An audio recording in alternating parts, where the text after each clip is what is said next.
2024년 여름, 유럽 폭염이 대륙 전체를 덮쳤습니다. 섭씨 40도를 넘기는 살인적인 더위였어요. 그리고 단 7분 만에 16개국이 동시에 정전됐습니다. 저는 그 현장에 있었어요. 200년 역사의 전력망이 무너지는 소리를 들었습니다. 그건 폭발음이 아니었어요. 침묵이었습니다. 그런데 이상한 점이 있었습니다. 똑같은 폭염 속에서 아무 소식도 들리지 않는 나라가 하나 있었어요. 혼란도 없고 뉴스조차 없었습니다. 아니, 한국 따위가 어떻게 그럴 수 있죠? 어떻게 그게 가능했을까요? 그리고 왜 아무도 그 비밀을 말하지 않는 것일까요? 유럽 사람들이 알지 못하는, 아니 해내지 못한 일을 한국에서는 벌써 하고 있었습니다. 만약 이 사실을 미국과 유럽이 알고 있었더라면 한국은 어떻게 되었을까요? 미국도 유럽도 알 수 없었던 그 이야기를 시작합니다. 구독과 좋아요로 대한민국을 응원해주세요. 안녕하세요. 저는 스위스 국제에너지연구소 수석 연구위원 마르쿠스 베버입니다. 오늘 제가 목격한 진실을 말씀드리겠습니다. 그해 여름은 처음부터 심상치 않았습니다. 6월 초부터 지중해 연안의 기온이 예년보다 5도 이상 높았어요. 기상청은 연일 폭염특보를 발령했고 언론은 기후변화의 경고라며 톱뉴스로 다뤘습니다. 하지만 저를 포함한 전력 전문가들은 크게 걱정하지 않았어요. 유럽 전력망은 200년 역사를 자랑하는 세계 최고 수준의 시스템이었으니까요. 다층 안전 장치가 완비돼 있었고 각국 간 전력 융통 협정도 체결돼 있었습니다. 우리는 준비가 돼 있다고 믿었어요. 7월 23일이었습니다. 저는 브뤼셀 EU본부에 있었어요. 유럽연합 에너지위원회가 소집한 긴급대책본부 자문역으로 파견된 상태였습니다. 이 정도 폭염이면 전력 수급에 부담이 갈 수 있으니 상황을 모니터링하라는 지시였어요. 형식적인 업무라고 생각했습니다. 저는 25년간 유럽 각국의 전력 정책을 자문해왔고 수많은 위기 상황을 보았어요. 이번에도 별일 없이 넘어갈 거라고 확신했습니다. 오후 3시쯤이었어요. 대책본부 상황실에 대형 스크린 6개가 설치되어 있었습니다. 각각 프랑스, 독일, 이탈리아, 스페인, 오스트리아, 그리스 관제센터와 영상회의로 연결되어 있었어요. 평소라면 녹색 불빛이 가득한 평화로운 화면이어야 했습니다. 그런데 그날은 달랐어요. 프랑스 관제센터 화면 한쪽 구석에 노란 경고등이 깜빡이기 시작했습니다. 남부 지역 전력 수요가 예상치를 넘어서고 있습니다. 프랑스 측 담당자가 보고했어요. 목소리는 담담했습니다. 크게 긴장하는 분위기가 아니었어요. 이 정도는 흔히 있는 일이거든요. 예비 전력을 투입하면 금방 해결될 문제였습니다. 그런데 3분 후 상황이 달라졌어요. 이탈리아 화면에도 노란불이 켜졌습니다. 북부 롬바르디아 지역 수요 급증이라고 했어요. 거의 동시에 스페인 화면에서도 경고가 떴습니다. 마드리드 인근 변전소 과부하라는 보고였어요. 저는 그제야 뭔가 이상하다고 느꼈습니다. 세 나라에서 동시에 문제가 발생하는 건 우연으로 보기 어려웠거든요. 유럽 폭염이 대륙 전체를 덮치고 있었습니다. 섭씨 40도가 넘는 살인적인 더위가 지중해 연안에서 시작해 내륙으로 확산되고 있었어요. 수억 명의 사람들이 동시에 에어컨을 틀었습니다. 냉방 수요가 폭발적으로 증가했어요. 전력망은 비명을 지르기 시작했습니다. 오후 3시 12분이었어요. 상황실이 술렁이기 시작했습니다. 각국 담당자들이 동시에 말을 쏟아냈어요. 프랑스 측은 독일에 긴급 전력 융통을 요청했습니다. 그런데 독일도 상황이 좋지 않았어요. 자국 예비율도 빠듯한 상황이라고 했습니다. 이탈리아는 스위스의 지원을 요청했지만 스위스 역시 여유가 없다고 답했어요. 모두가 자국 우선이었습니다. 누가 먼저 예비 전력을 쓸 것인가? 이게 핵심 쟁점이 됐어요. 유럽 전력망은 국가 간 협력을 전제로 설계되어 있습니다. 한 나라에 문제가 생기면 인접국이 도와주는 구조예요. 하지만 모든 나라가 동시에 위기에 처하면 이 시스템은 작동하지 않습니다. 그날이 바로 그런 날이었어요. 합의가 필요했습니다. 유럽연합 에너지위원회 의장이 긴급 화상회의를 소집했어요. 각국 에너지부 차관급 인사들이 접속했습니다. 절차는 완벽했어요. 규칙대로였습니다. 발언 순서가 정해졌고 각국 대표가 차례로 상황을 보고했어요. 의장이 의견을 조율했습니다. 그런데 전력망은 회의를 기다려주지 않았어요. 오후 3시 17분이었습니다. 프랑스 남부 송전선 하나가 과부하로 자동 차단됐어요. 안전 장치가 작동한 겁니다. 문제는 그 다음이었어요. 차단된 송전선이 담당하던 부하가 인접 선로로 이동했습니다. 그 선로도 이미 한계에 가까웠어요. 버티지 못했습니다. 두 번째 선로가 차단됐어요. 부하가 또 이동했습니다. 세 번째, 네 번째 선로가 연달아 끊어졌어요. 연쇄 반응이 시작됐습니다. 도미노처럼 무너져 내렸어요. 프랑스에서 시작된 붕괴가 이탈리아로, 스페인으로, 독일로 퍼져나갔습니다. 상황실 스크린이 하나씩 빨갛게 물들었어요. 경보음이 울렸습니다. 단 하나가 아니었어요. 10개, 20개, 30개. 모든 화면이 비명을 질렀습니다. 저는 그 순간을 또렷이 기억해요. 숨이 멎는 것 같았습니다. 25년간 전력 분야에서 일해왔지만 이런 광경은 처음이었어요. 유럽 전역이 동시에 무너지고 있었습니다. 자동 복구 시스템이 작동하지 않았어요. 이 상황은 설계 당시 상정하지 않았던 시나리오였거든요. 단일 국가 정전은 대비했습니다.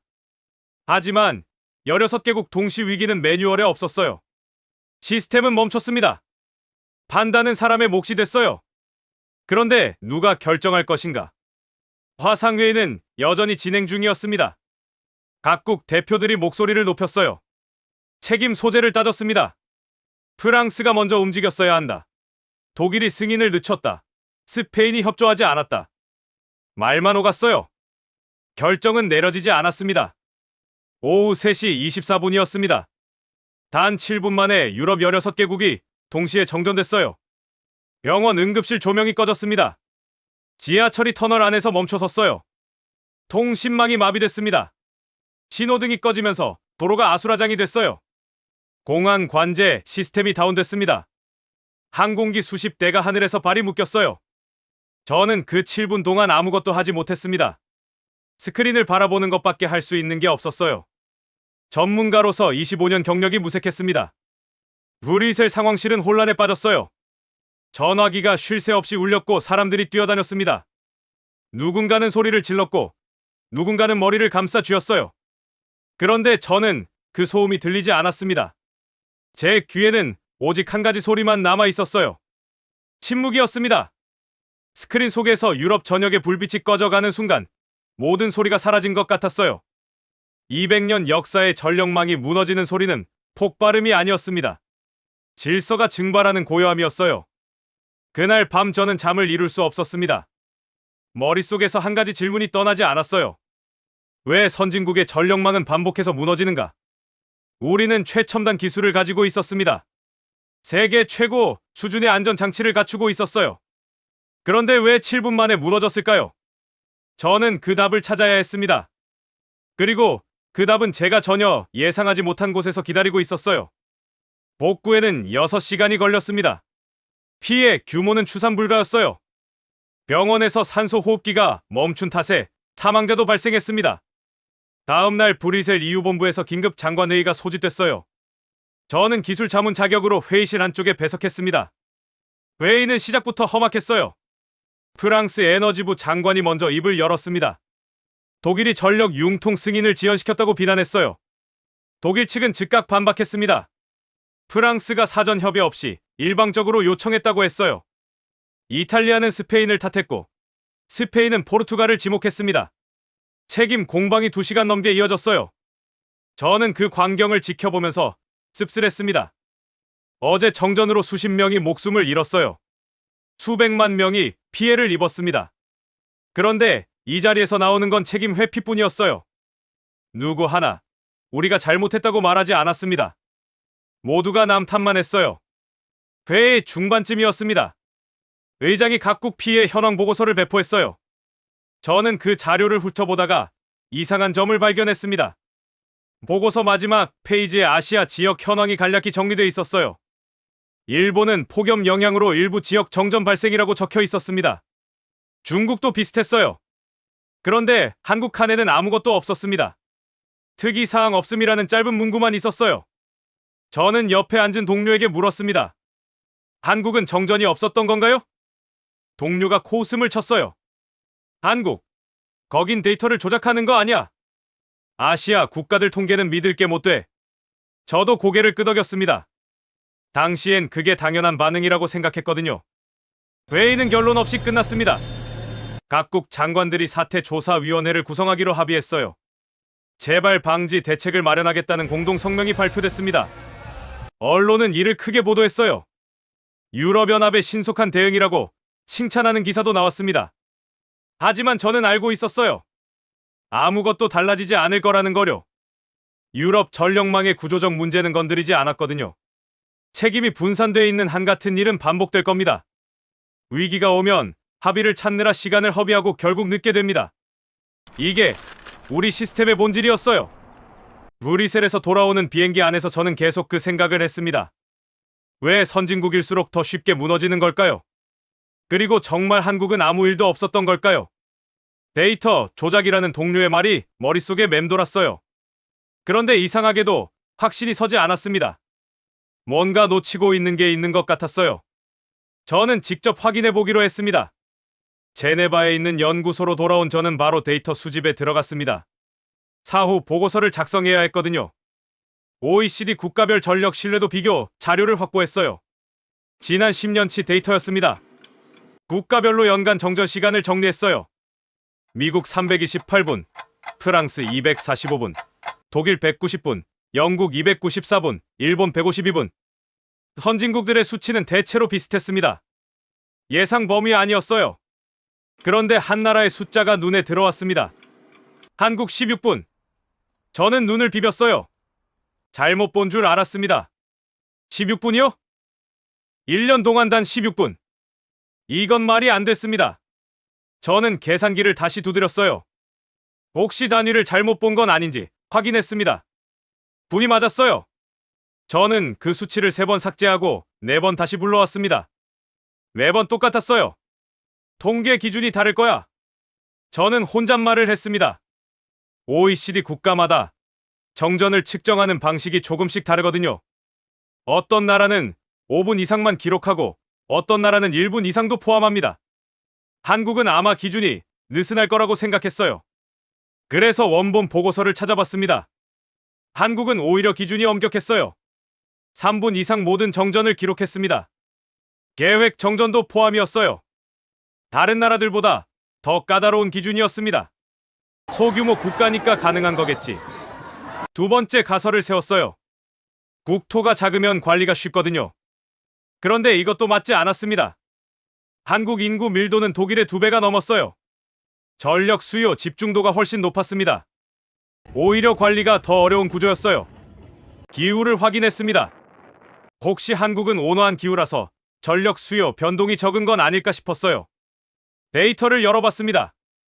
여름 최고 기온 38도, 겨울 최저 기온 영하 20도, 온도 편차가 58도였어요. 유럽보다 훨씬 극단적이었습니다. 그런데도 정전은 16분이었어요. 연도별로 쪼개서 확인했습니다. 혹시 특정 해에만 운이 좋았던 건 아닌지요? 2014년 15분, 2015년 18분, 2016년 12분, 2017년 16분. 10년 내내 비슷했어요. 오차 범위 아니었습니다. 우연이 아니었어요. 구조적으로 유지되는 안정성이었습니다. 저는 자리에서 일어나 창밖을 바라봤습니다. 제네바 시내가 보였어요. 불편한 진실은 언제나 숫자에서 시작됩니다. 이 수치가 사실이라면 저는 중얼거렸어요. 우리가 배워야 할 쪽은 한국이다. 이 문장을 입 밖으로 내는 순간 뭔가가 바뀌었습니다. 저는 더 이상 데이터를 의심하지 않았어요. 대신 질문이 바뀌었습니다. 왜? 왜 한국은 가능했을까요? 직접 봐야겠다고 결심했습니다. 데이터만으로는 부족했어요. 현장을 확인해야 했습니다. 솔직히 말하면 결함을 찾고 싶었어요. 25년간 믿어온 분산형 모델이 옳다는 걸 증명하고 싶었습니다. 한국 시스템에 반드시 허점이 있을 거라고 생각했어요. 2025년 1월 서울에 도착했습니다. 한국전력공사 관계자와 미팅을 잡았어요. 유럽 에너지 연구기관 소속 전문가 자격으로 방문했습니다. 공식적으로는 기술 교류였지만 진짜 목적은 따로 있었어요. 이 시스템이 어떻게 작동하는지 직접 보는 거였습니다. 첫 미팅에서 한국 측 담당자가 자료를 건넸습니다. 전력망 구조도였어요. A3 용지 한 장이었습니다. 저는 당황했어요. 이게 전부입니까? 제가 물었습니다. 유럽 전력망 구조도는 보통 50페이지가 넘거든요. 운영자별로, 국가별로, 구간별로 나뉘어 있어요. 그런데 한국은 단 한 장이었습니다. 네, 이게 전부입니다. 담당자가 답했어요. 저는 그 도표를 펼쳤습니다. 그리고 놀랐어요. 이렇게 단순할 수 있나? 발전소에서 가정까지 단일선으로 연결돼 있었습니다. 중간에 분기점이 거의 없었어요. 모든 흐름이 하나의 중앙관제센터로 모였습니다. 한국전력공사가 모두 관리합니다. 담당자가 설명했어요. 발전, 송전, 배전, 관제까지 전부요. 전 과정을 저희가 책임집니다. 책임이라는 단어가 제 귀에 맴돌았어요. 유럽에선 책임이 분산되어 있습니다. 발전은 A사, 송전은 B사, 배전은 C사. 문제가 생기면 누구 책임인지부터 따져요. 그런데 한국은 달랐습니다. 그럼 문제가 발생하면 어떻게 하십니까? 제가 물었습니다. 즉시 조치합니다. 그의 대답은 짧았어요. 회의는 하지 않습니까? 긴급 상황에선 현장 관제사가 바로 결정합니다. 승인 없이요. 권한이 있습니다. 저는 잠시 말을 잃었습니다. 유럽에선 상상할 수 없는 구조였어요. 현장 담당자가 단독으로 결정한다고요. 송전선을 차단하거나 예비 전력을 투입하는 거요. 책임 소재는요? 제가 다시 물었습니다. 관제사가 집니다. 담당자는 담담하게 말했어요. 이건 엄청난 차이였습니다. 유럽은 책임을 회피하도록 설계돼 있어요. 혼자 결정하면 위험하니까요. 잘못되면 개인이 모든 걸 떠안아야 합니다. 그래서 합의를 선택해요. 여럿이 결정하면 책임도 분산되거든요. 그런데 한국은 정반대였습니다. 개인에게 권한을 주고 책임도 지게 했어요. 그럼 결정 속도는 얼마나 걸립니까? 평균 30초에서 1분입니다. 30초요? 유럽은 15분이었어요. 빨라야 10분이었습니다. 저는 노트에 적었습니다. 하지만 손이 떨렸어요. 25년간 믿어온 것들이 흔들리고 있었습니다. 다음 날 나주에 있는 한국전력 중앙관제센터를 방문했습니다. 전국 전력망을 실시간으로 통제하는 곳이었어요. 입구에서부터 느낌이 달랐습니다. 보안 절차를 3번 거쳤어요. 이곳이 얼마나 중요한 곳인지 체감됐습니다. 내부로 들어갔습니다. 첫 인상은 조용함이었어요. 너무 조용했습니다. 유럽 관제센터는 늘 긴장감이 감돕니다. 사람들이 뛰어다니고 전화벨이 울리고 지시가 오갔거든요. 그런데 이곳은 달랐어요. 고요했습니다. 왜 이렇게 조용합니까? 저는 안내를 맡은 관제사에게 물었습니다. 문제가 없으니까요. 그는 웃으며 대답했어요. 지금 전력 수요가 피크 시간대 아닙니까? 맞습니다. 하지만 예측 범위입니다. 예측이라는 단어가 귀에 걸렸어요. 관제실 중앙 스크린을 봤습니다. 전국 전력 수요가 실시간으로 표시돼 있었어요. 그래프가 움직였습니다. 수요가 증가하고 있었어요. 그런데 아무도 긴장하지 않았습니다. 저 수치가 위험 구간에 들어가면 어떻게 합니까? 제가 물었어요. 들어가기 전에 조정합니다. 사고가 발생하기 전에요? 네. 저는 그 순간 깨달았습니다. 한국은 전기를 관리하지 않았어요. 통제하고 있었습니다. 유럽은 사고가 터지면 대응합니다. 불이 나면 끄는 거예요. 그런데 한국은 달랐습니다. 불이 나기 전에 불씨를 제거했어요. 사고 후 복구가 아니라 사고 전 차단이었습니다. 그때였습니다. 갑자기 경보음이 울렸어요. 짧고 날카로운 소리였습니다. 저는 긴장했어요. 유럽에선 경보음이 울리면 난리가 나거든요. 사람들이 뛰어다니고 상황실이 소집됩니다. 그런데 이곳은 달랐어요. 한 명의 관제사가 자리에서 일어났습니다. 스크린을 확인했어요. 뭔가를 입력했습니다. 그리고 다시 앉았어요. 5초였습니다. 뭐였습니까? 제가 물었어요. 특정 지역 수요가 예상치를 초과했습니다. 예비 전력을 투입했어요. 그게 끝입니까? 네. 저는 믿기지 않았어요. 회의는요? 승인은요? 필요 없습니다. 매뉴얼에 따라 처리했습니다. 5초 후 스크린의 경고등이 꺼졌어요. 수치가 정상 범위로 돌아왔습니다. 아무 일도 없었다는 듯이요. 저는 그날 오후 내내 관제실에 있었습니다. 비슷한 상황이 3번 더 발생했어요. 매번 동일했습니다. 한 명이 결정하고 즉시 실행됐어요. 소음도 없었고 혼란도 없었습니다. 그들은 서두르지 않았습니다. 이미 앞서 있었기 때문이에요. 저녁에 담당자와 식사를 했어요. 한 가지 궁금한 게 있습니다. 유럽에선 이런 구조가 독재라고 비판받을 겁니다. 어떻게 생각하십니까? 그는 잠시 생각하더니 말했어요. 자유는 분산이지만 안정은 결단입니다. 저는 그 문장을 노트에 적었습니다. 유럽은 자유를 선택했어요. 여러 운영자, 여러 목소리, 여러 결정권. 민주적이었습니다. 하지만 느렸어요. 한국은 결단을 선택했습니다. 하나의 주체, 하나의 결정, 하나의 책임. 그리고 빨랐어요. 2025년 8월 2일이었습니다. 기상청이 특보를 발령했어요. 역대급 폭염이었습니다. 서울 최고 기온 예상치 41도. 한국 기상관 측 사상 최고 기록이었어요. 저는 이 소식을 듣자마자 관제센터로 향했습니다. 오늘은 다를 수 있다고 생각했어요. 41도는 시스템의 한계를 시험하는 숫자였거든요. 오전 10시부터 기온이 올라가기 시작했습니다. 스크린의 수요, 곡선이 가파르게 상승했어요. 평소보다 훨씬 빨랐습니다. 전국적으로 냉방기가 동시에 가동되고 있었어요. 예비율 18%. 아직 여유가 있었습니다. 하지만 이건 시작의 뿐이었어요. 정오가 됐습니다. 기온 38도. 수요가 폭발했어요. 예비율 12%. 숫자가 빠르게 떨어지고 있었습니다. 유럽에서 예비율 12%면 경고 단계예요. 모든 관계자가 대기 상태로 들어갑니다. 오후 1시 30분. 첫 번째 변수가 터졌어요. 영남 지역 발전소 2호기 출력 저하. 경보음이 울렸습니다. 발전기 과열이었어요. 폭염 탓이었습니다. 출력이 30% 감소했어요. 예비율 9%. 유럽이라면 이미 부분 정전을 준비할 수준이었습니다. 오후 2시.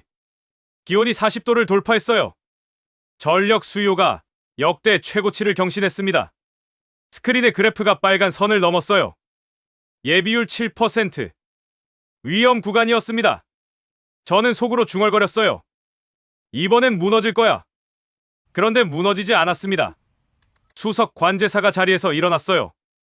하지만 뛰지 않았습니다. 천천히 중앙 콘솔로 걸어갔어요. 전국 수요 관리 1단계. 명령이 떨어졌습니다. 그 순간 스크린이 바뀌었어요. 전국 곳곳에서 전력이 움직이기 시작했습니다. 비상 예비 전력 전량 투입. 또 다른 명령이었습니다. 대기 중이던 발전소들이 깨어났어요. 순식간에 5개 발전소가 온라인 상태로 전원됐습니다. 예비율 11% 회복. 30초였어요. 오후 2시 15분. 두 번째 변수가 왔습니다. 서울 강남 지역 변전소 과부하 경고. 강남은 서울에서 가장 전력 소비가 많은 곳이에요. 변전소가 멈추면 수십만 가구가 정전됩니다. 유럽이라면 이미 늦었을 겁니다. 그런데 한국은 달랐어요. 강남 부하 분산, 송파 서초 우회 송전. 명령과 동시에 실행됐습니다. 10초 만에 과부하가 해제됐어요. 제가 25년간 추적해온 데이터에서 이런 속도는 본 적이 없었습니다. 오후 3시 17분. 수요 정점 통과. 예비율 12% 회복. 끝났습니다. 한국은 역대 최악의 폭염을 버텨냈어요. 정전은 단 한 건도 없었습니다. 그날 저녁 뉴스에 전력 관련 보도는 없었어요. 위기는 오지 않았습니다. 지워졌을 뿐이에요. 저는 호텔로 돌아와 노트를 펼쳤습니다. 단 한 줄만 적었어요. 나는 졌다. 한국은 제가 상상한 것보다 훨씬 앞서 있었습니다. 2025년 11월이었습니다. 유럽의회 에너지안보 청문회가 열렸어요. 저는 증인 자격으로 출석했습니다. 주제는 유럽 전력망 안정성 강화 방안이었어요. 각국 전문가 200명이 모였습니다. 발표 전날 밤 저는 원고를 다시 읽었습니다. 30페이지였어요. 유럽 중심 모델로 작성돼 있었습니다. 분산형 전력망의 장점, 시장 경쟁의 효율성, 민주적 합의 구조. 제가 25년간 주장해온 내용이었어요. 그런데 손이 떨렸습니다. 이 원고는 거짓말이었거든요. 발표장으로 들어갔습니다. 200명의 시선이 느껴졌어요. 연단에 섰습니다. 준비된 원고가 있었어요. 저는 그걸 접었습니다. 대신 노트북을 열었어요. 지난 10개월간 정리한 데이터였습니다. 스크린에 첫 번째 그래프를 띄웠습니다. OECD 국가전력 신뢰도 비교였어요. 회의장이 술렁이기 시작했습니다. 한 나라만 압도적으로 튀어나와 있었거든요. 여러분, 저는 입을 열었습니다. 저는 오늘 예정된 발표를 하지 않겠습니다. 술렁임이 커졌어요. 왜냐하면 그 내용은 제가 10개월 전까지 믿었던 이론이기 때문입니다. 하지만 지금은 아닙니다. 저는 스크린을 가리켰어요. 이 그래프를 보십시오. OECD 평균 정전 시간은 240분입니다. 미국 328분, 독일 190분, 프랑스 245분. 숫자를 하나씩 짚었어요. 그런데 단 한 나라만 16분입니다. 한국입니다. 회의장이 조용해졌습니다. 처음엔 저도 믿지 않았습니다. 통계 오류라고 생각했어요. 하지만 10년 데이터가 일관됐습니다. 두 번째 그래프를 띄웠어요. 극한 기후, 조건에서의 안정성 비교였습니다. 한국은 올해 8월 40일도 폭염 속에서도 정전이 단 한 건도 없었습니다. 저는 그 현장에 있었어요. 직접 목격했습니다. 세 번째 그래프. 의사결정 속도 비교였습니다. 유럽 평균 15분, 한국 30초. 누군가 손을 들었어요. 그건 독재적 구조 아닙니까? 독일 대표였습니다. 그렇게 볼 수도 있습니다. 저는 인정했어요. 하지만 결과는 명확합니다. 그들의 시스템은 작동합니다. 우리 것은 무너집니다. 침묵이 흘렀어요. 저는 천천히 말을 이었습니다. 저는 25년간 분산이 답이라고 믿었습니다. 하지만 틀렸습니다. 분산은 효율일 뿐 안정성은 아니었어요. 마지막 슬라이드를 띄웠습니다. 단 한 문장이었어요. 한국은 사례가 아니라 기준입니다. 발표를 마쳤습니다. 3초, 5초, 10초. 침묵이 흘렀어요. 그리고 질문이 쏟아졌습니다. 어떻게 설계했습니까? 복제 가능합니까? 우리는 왜 실패했습니까? 무엇부터 바꿔야 합니까? 반박은 없었어요. 데이터가 명확했으니까요. 미국 대표가 손을 들었습니다. 베버 박사님, 유럽 모델을 옹호해 오신 걸로 압니다. 오늘 발표는 그와 정반대인데요. 저는 고개를 끄덕였어요. 맞습니다. 저는 틀렸습니다. 전문가의 품격은 틀렸음을 인정할 때 드러납니다. 그날 밤 저는 노트를 펼쳤습니다. 한국은 따라갈 대상이 아니라 기준점이다. 이 문장을 적는 순간 저는 더 이상 유럽 모델의 옹호자가 아니었습니다. 한국 모델의 증인이 됐어요. 청문회 이후 여러 나라가 움직이기 시작했습니다. 한국 모델에 대한 관심이 폭발했어요. 독일이 가장 먼저 시작했습니다. 한국전력공사와 기술 협약을 맺었어요. 스마트 그리드 시스템을 들여왔습니다. 실시간 관제 소프트웨어도 구매했어요. 투자액만 20억 유로였습니다. 이번엔 성공할 겁니다. 독일 에너지부 장관이 자신있게 말했어요. 한국과 똑같은 시스템이니까요. 저는 아무 말도 하지 않았습니다. 6개월 후 결과가 나왔어요. 정전 시간이 190분에서 167분으로 줄었습니다. 개선은 있었어요. 하지만 한국의 16분과는 비교할 수 없었습니다. 왜 이렇습니까? 장관이 물었어요. 시스템은 똑같은데요. 저는 독일 관제센터를 방문했습니다. 한국에서 들여온 최신 장비가 설치돼 있었어요. 스크린도 똑같았고 소프트웨어도 동일했습니다. 하지만 사람이 달랐어요. 문제 상황이 발생했습니다. 경보음이 울렸어요. 관제사가 상급자에게 보고했습니다. 송전선 과부하 경고입니다. 회의를 소집하십시오. 상급자가 답했어요. 10분 후 회의가 열렸습니다. 5명이 모였어요. 각자 의견을 냈습니다. 합의를 도출했어요. 15분이 걸렸습니다. 한국이라면 30초였을 겁니다. 왜 즉시 결정하지 않습니까? 제가 물었어요. 매뉴얼이 있지 않습니까? 하지만 확인이 필요합니다. 누구의 확인입니까? 상급자입니다. 만약 잘못되면 책임을 져야 하니까요. 책임이라는 단어가 또 나왔습니다. 프랑스도 비슷했어요. 한국 시스템을 도입했지만 운영 구조는 그대로였습니다. 여러 운영자가 나눠 맡았어요. 문제가 생기면 누구 책임인지부터 따졌습니다. 미국, 영국, 일본도 마찬가지였어요.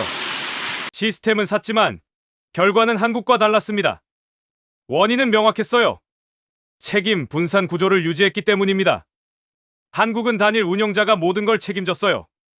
결정도 빨랐고 책임도 명확했습니다. 하지만 다른 나라들은 달랐어요.